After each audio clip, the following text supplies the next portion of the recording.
55 miles. 37 days. Sounds crazy. Stupidity.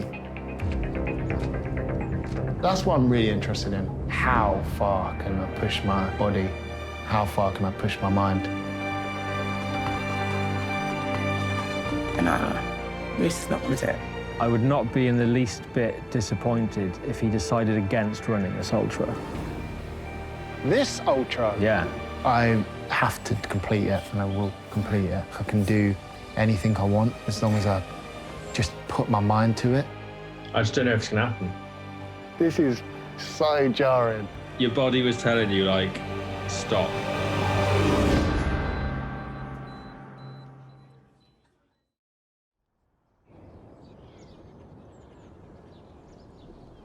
I'm about to book an ultra marathon, which is, I don't actually know the length of something that is defined as an ultra. It's anything over 26.2. Anything over a normal marathon is classed as an ultra. Yeah, this is 55 miles, which is, what, 2 marathons and a bit. Yeah, further than 2. It's 9,500 feet ascent. This is the scary bit, though, because 95% off-road. Have you ran off-road before? I mean, part of my run's in a field, I guess, but there's like basketball courts and stuff. What about up a mountain? Up a mountain? No, I haven't. Should we book this or should we cancel this? I can easily cancel this talk now. So I used to work on your One Extra Talk show. Yes. That's how we met. Yeah. You knew I was into running, and then somehow I managed to persuade Newsbeat bosses to make a documentary about you running the furthest you've ever run. Yeah, and let's be honest, like, it hasn't been easy trying to even book one of these at all. 2 cancelled, 1, the organiser was so stressed just trying to make all these different events happen, he was like, I don't have the capacity for a camera crew. So why do you want to do an ultra? Well, I think it goes back to when I did the impromptu marathon that I did at the start of lockdown.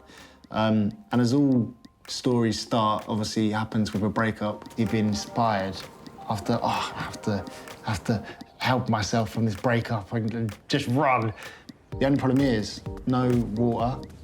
I had no, what you lot have, gels. So I got to halfway, obviously 13.1 miles without water. I went into the corner shop at Belvedere, so thank you, corner shop man. And I literally begged. He said no at first. And so I went in there, I was like, I literally haven't got any money, but I'll pay you back at some point, which, to be fair, I haven't. But you haven't? No, I haven't. It's in Belvedere. It's like, you know, I'm in Gray's End. That guy saved your life. When I finished, it was the, you know the feeling. There's no better feeling. So despite all the setbacks with COVID, we found Rhys a race that's still going ahead. It's called the Cheviot Goat and is one of the toughest in the country. The Montane Cheviot Goat Ultra, Saturday, 5th of December.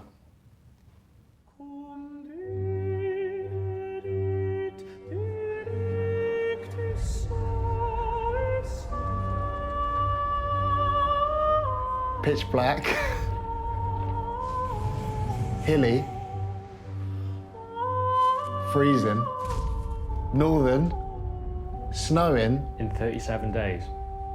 In face. Even if I'm crawling over the finish line, that's what I'm really interested in, is how far can I push my body? How far can I push my mind? I think you better actually get signed up. Come on then, where are we?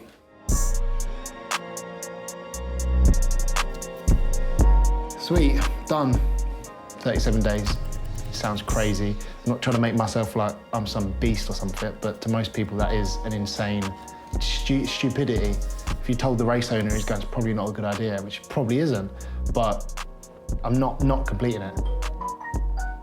And on that note, that's the race owner going, he's doing what? I'm not sure Rhys understands how much preparation goes into running a race like this. So I got in touch with Rye Webb, a keen ultra runner and professional running coach.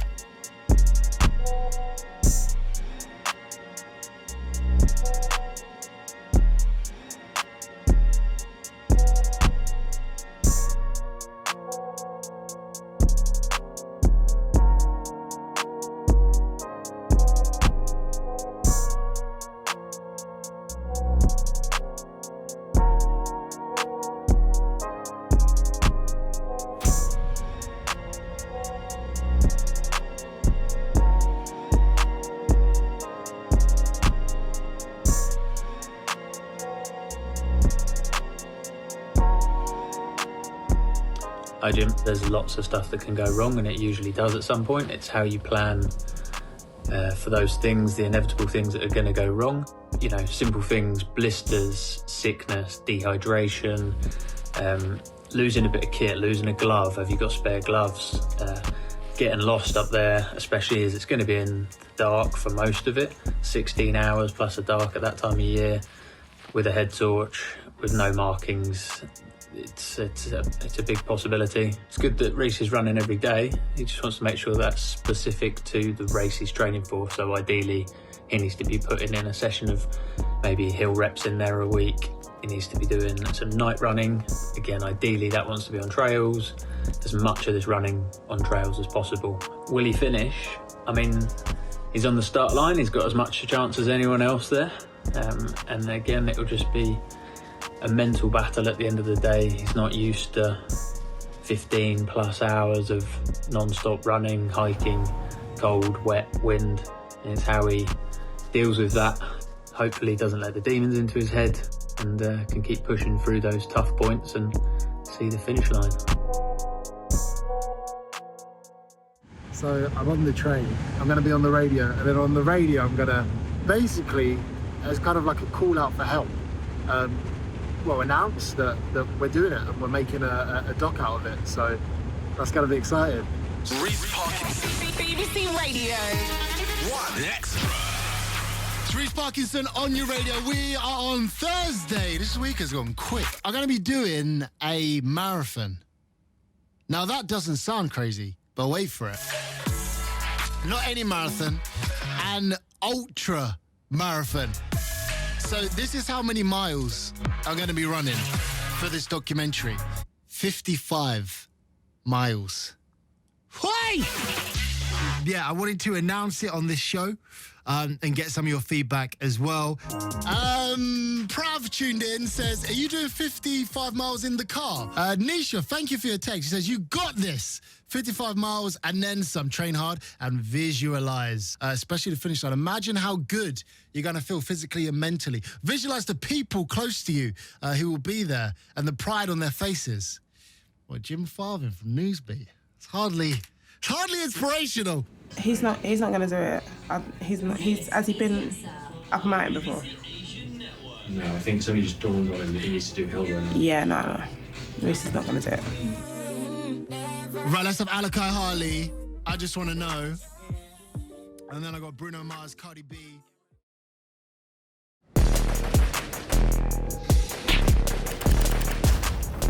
That's the 5. Done! Right, about to run this marathon. I was very interested to do this marathon with water. Got the gels in here as well. So I'm very, very, very interested to see when my body starts to break down.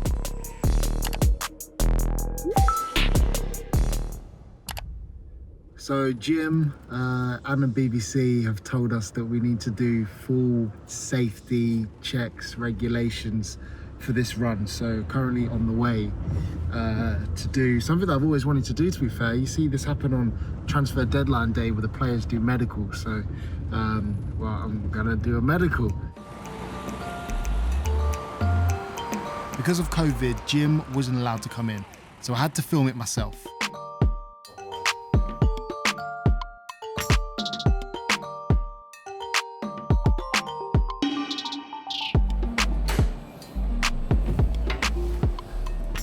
Yes, mate. Good news is we can do the race, everything's sweet. Bad news?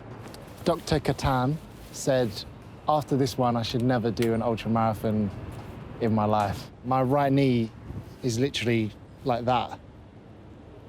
Where I grew up playing so much sport, my right knee's like this. So she said, if I was you, I would highly recommend you never, this be your first and this be your last.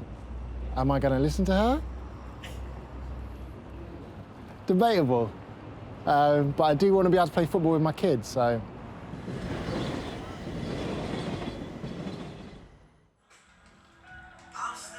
We're back at my place to chat with my mum.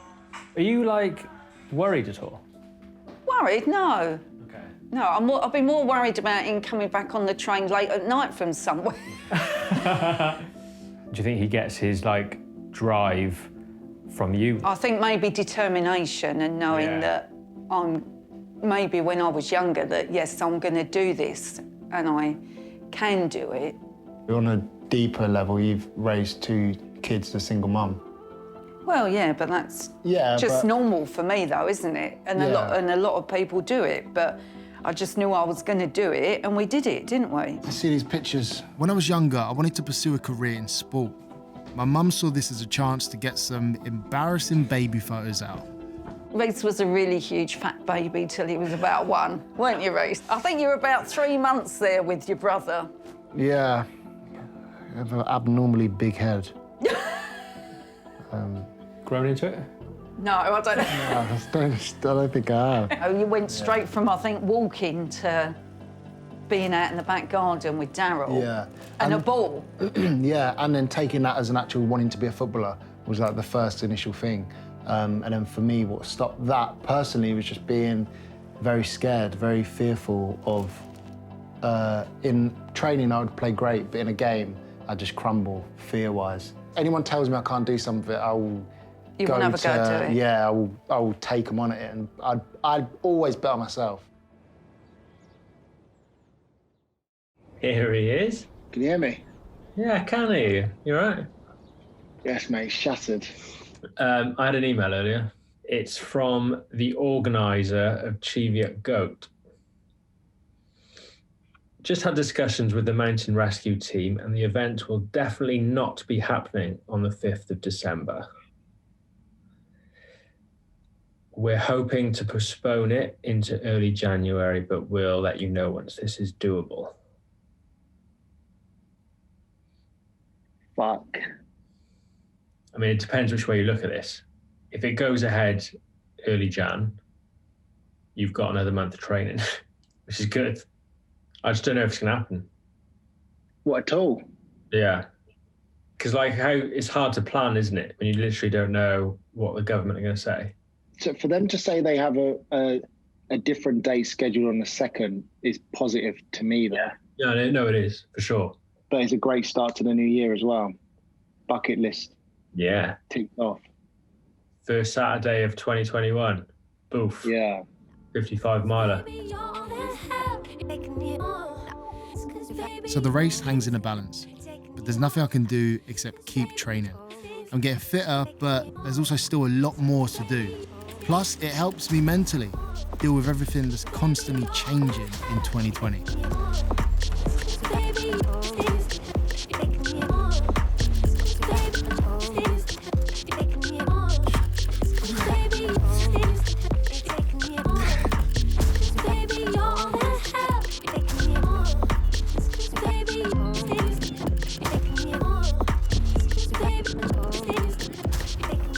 How are you feeling? Body is, I wouldn't say I'm scared, but my body's recently just been a lot more, I'm noticing some aches and pains. That is from the last marathon. You mentioned butterflies have started to arise. We ain't gonna put this in there. Why not? I'm joking.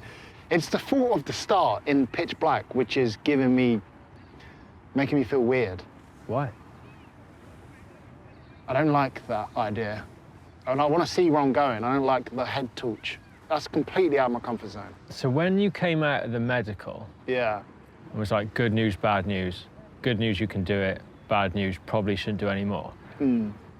I've been sent the results of the medical. I think you have as well. Yeah. Have you read them? No. There's a line which says, "I would not be in the least bit disappointed if he decided against running this ultra."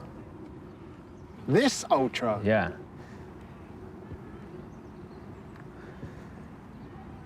I thought it was the next one. She said don't do any more after. She's basically saying don't do this one. Well, she's not saying don't, but she's basically saying it's a bit of a risk.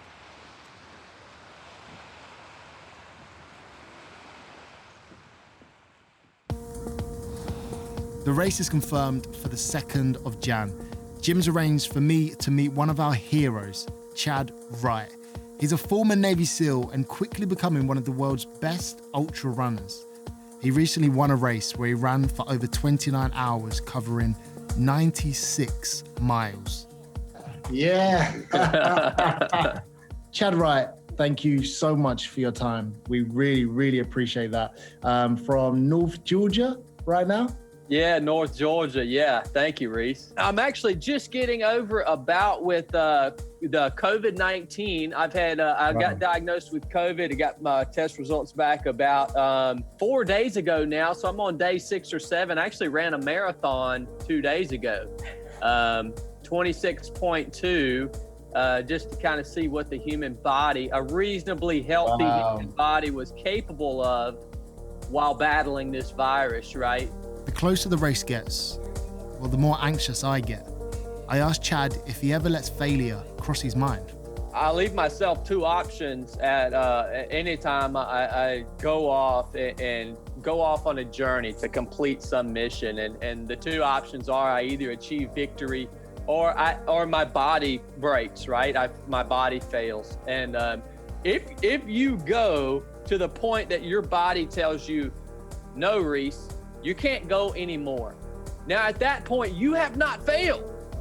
You have actually achieved victory, right? Even if you don't cross the finish line, but you give all that you can possibly give, and you don't leave anything on the table, that is victory, man. If you sit around and fear failing, you're just gonna be stagnant for the rest of your life. If you just keep getting up on your feet and moving forward, there will be a day that you're gonna look around you and there's gonna be nobody left because everybody else has quit. Roger that. I'm ready. I am this is, I needed this. I needed this. Awesome. Nice one. Thanks so much, Chad. Thank you, bro. All right, guys, I'll talk to y'all soon. Chad really helped me get motivated again. I decided to face my fear and try some night training. Jim got me a head torch, and I'm giving it a shot.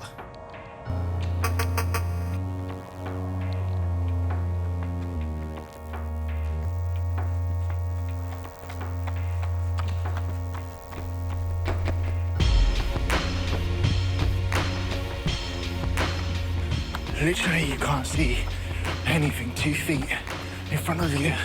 I've got this paranoid feeling you're going to roll my ankle.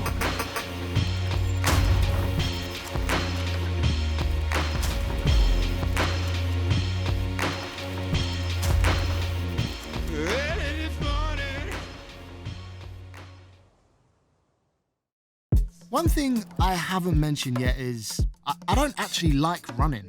Genuinely, it is boring. So why am I putting myself through all this?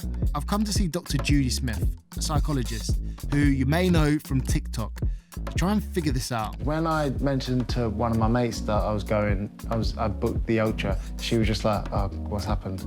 Like, whenever I go on say I'm going on a long run, she's like, everything okay? Like, what's the matter?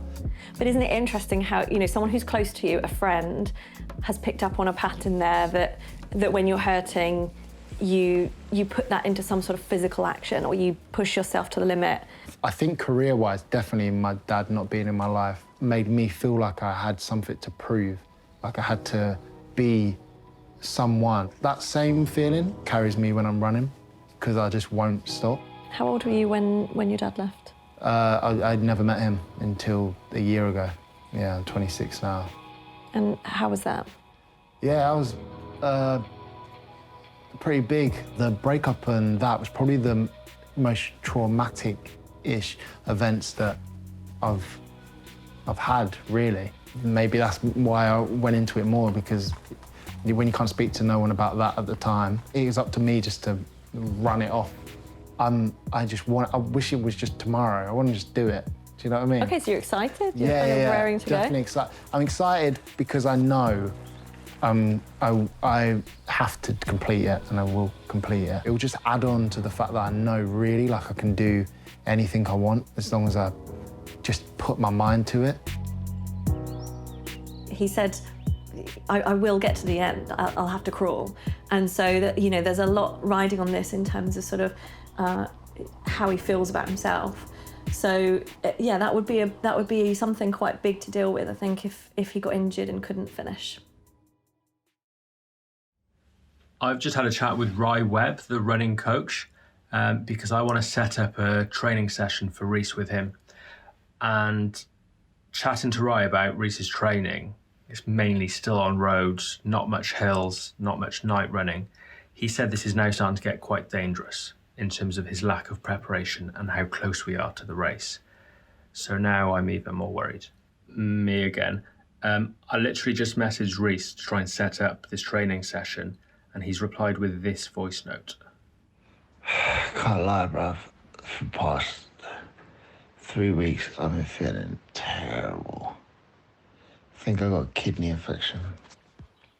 Then this happens.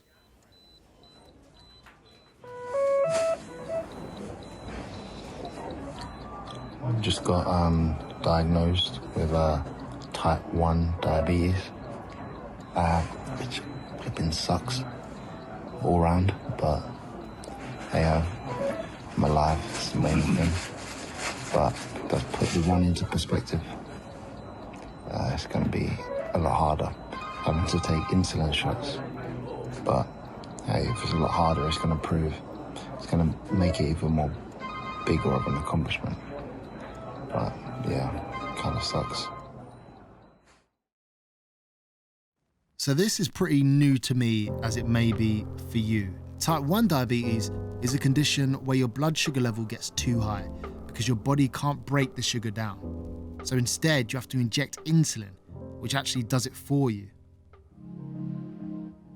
Jimbo, what a crazy turn of events, right? Talk me through it. Because I spoke to you on Wednesday and you sounded not great.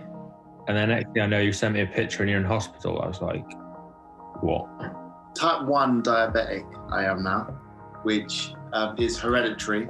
So yeah, I went through a DKA. So it's a diabetic ketoacidosis, a DKA. You have ketones in your body. So you're meant to have under about 0.8, I think. And I came into hospital with 7.8. She was like, I've got some bad news. And I was like, whoa, so you're type 1 diabetic. And I was like, okay, so am I gonna, first one, I'm gonna die? She's like, no. I'm like, cool, like, what do I need to do to get through this now? You said you were always thirsty and you'd be going to the toilets loads throughout the night, like going like 8 times throughout the night? Yeah, that was pretty much it. That's the sign of diabetes. We need a second opinion, I think. Yeah, like I want to do it. You're 2 days in. Yes. Yeah. And it's 3 weeks today, isn't it? Yeah. I'll try and set up a chat with someone.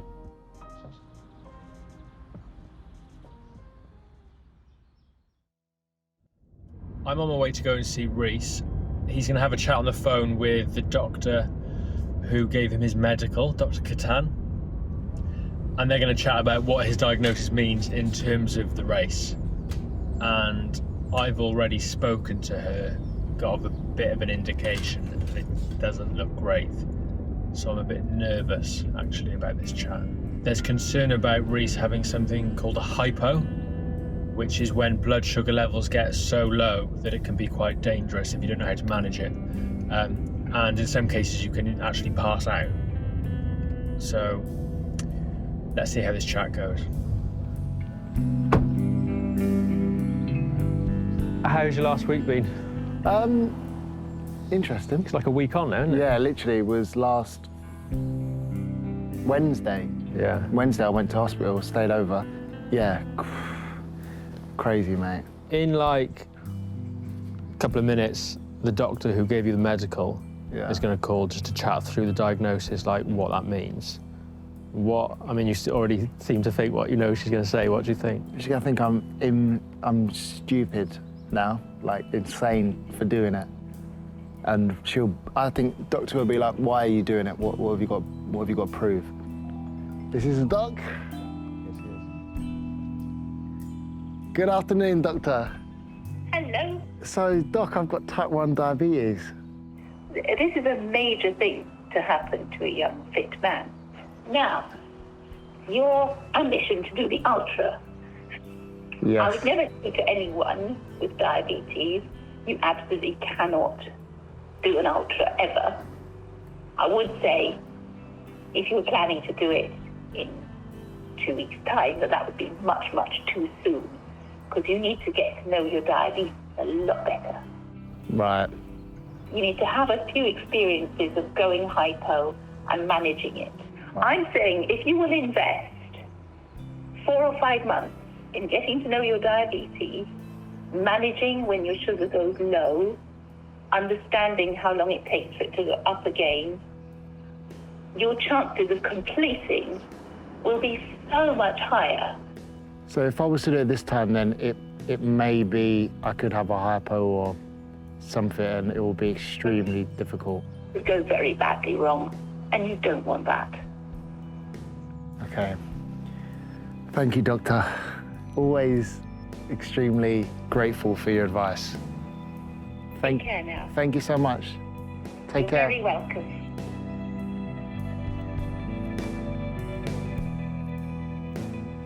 Oh, What are you saying? what are you saying? Basically, what she says goes Really? to a degree. Seriously? Yeah. I want to do it though. Well, basically, what she's saying is, if you were to do it, Yeah, and got really you bad. can't have anything to do with it. Like, it would be on your own back, nothing to do with the BBC or a documentary.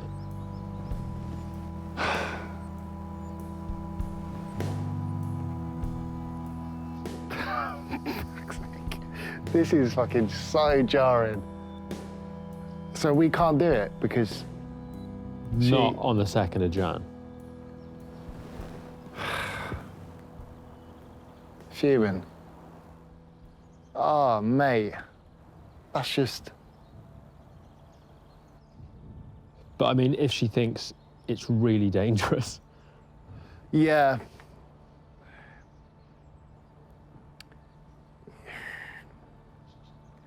Just as I was leaving, I get a text. I've got more news, Rhys. Come back. Good or bad? So I mentioned that today is the day where the tiers are reviewed in England. I've had a message from Andy, one of the organisers. Tell me the race has been cancelled. Definitely won't be going ahead in Jan. Wait. We'll be announcing more soon, but it's looking increasingly likely that we'll have to cancel it completely and just have to do it again in December 21. So, like, postpone it a year. I don't really want to celebrate because this is very selfish, but fuck it, I can be selfish. It's been a roller coaster of a day for you, hasn't it? Yeah, wow, flipping heck. How not to run 55 miles. Shouldn't have joked about that title because this is actually how not to do it. Do it in a pandemic. Don't prep. Get diabetes. And then can't do it.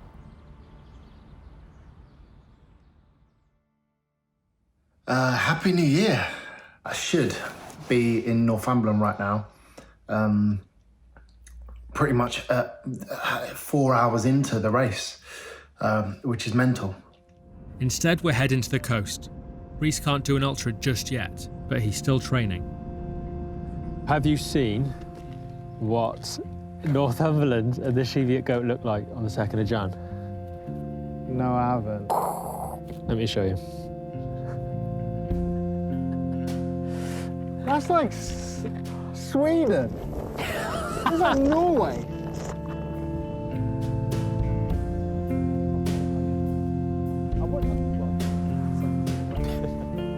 This hasn't exactly turned out as we'd planned, has it? This has been the complete opposite of what I had expected today, this week would feel like. I thought I'd be on a high. I don't think any of us anticipated everything that's happened. Yeah. Another lockdown, national lockdown, type 1 diabetes, being in hospital. A lot of things that can make us stop or have gone, you know what, is there any point in doing this now? All of them make it more of a reason and why we're doing it. With the race, obviously you have a date, you know it's going to be, ish, depending on COVID. Yeah. And you can train for that. But whereas things like the diabetes, your knee, when things are outside of your control, has that been harder to deal with? Well, you have that kind of like, I've had that, you had them 5 minutes where you sit and feel sorry for yourself and you go, oh, I have to jab myself insulin. They have a prawn sandwich there because I have to eat that before we go on a run or I go on a run again. You're like, oh, back a month ago, I could just, boom, do 10, 15, not have to care. The next step is, for me, is just getting the levels right and the food right for the amount of distance that we're doing. That's what's gonna be important. I'll forward you a little video. And there are some messages from people, all with type 1 diabetes. It's my Christmas present. Yeah. Hi, Rhys. Rhys! Hi, Rhys. Hey, Rhys. My biggest achievement so far was in Marathon des Sables, 150 miles across the Sahara Desert over six days. My biggest achievement would be doing 3 peaks solo. So that was Ben Nevis, Snowdon, and Scaffold Pike, and I did that within 24 hours. Most recently, I completed an Ironman triathlon after squatting 200 kilos in the same day. I have taken part in 100-mile bike rides, Olympic distance triathlons, and I am actually now training to complete my first half Ironman. There's no reason why you can't get out there and do some ultras this year, and I'll be rooting for you when you're doing it. You've got it. We got this! You've got it. Already. Oh, mate, they're no joke. Like, all of them. It can be done. We have to do it now. Do you know what I'm saying? I got to prove that I just can do it.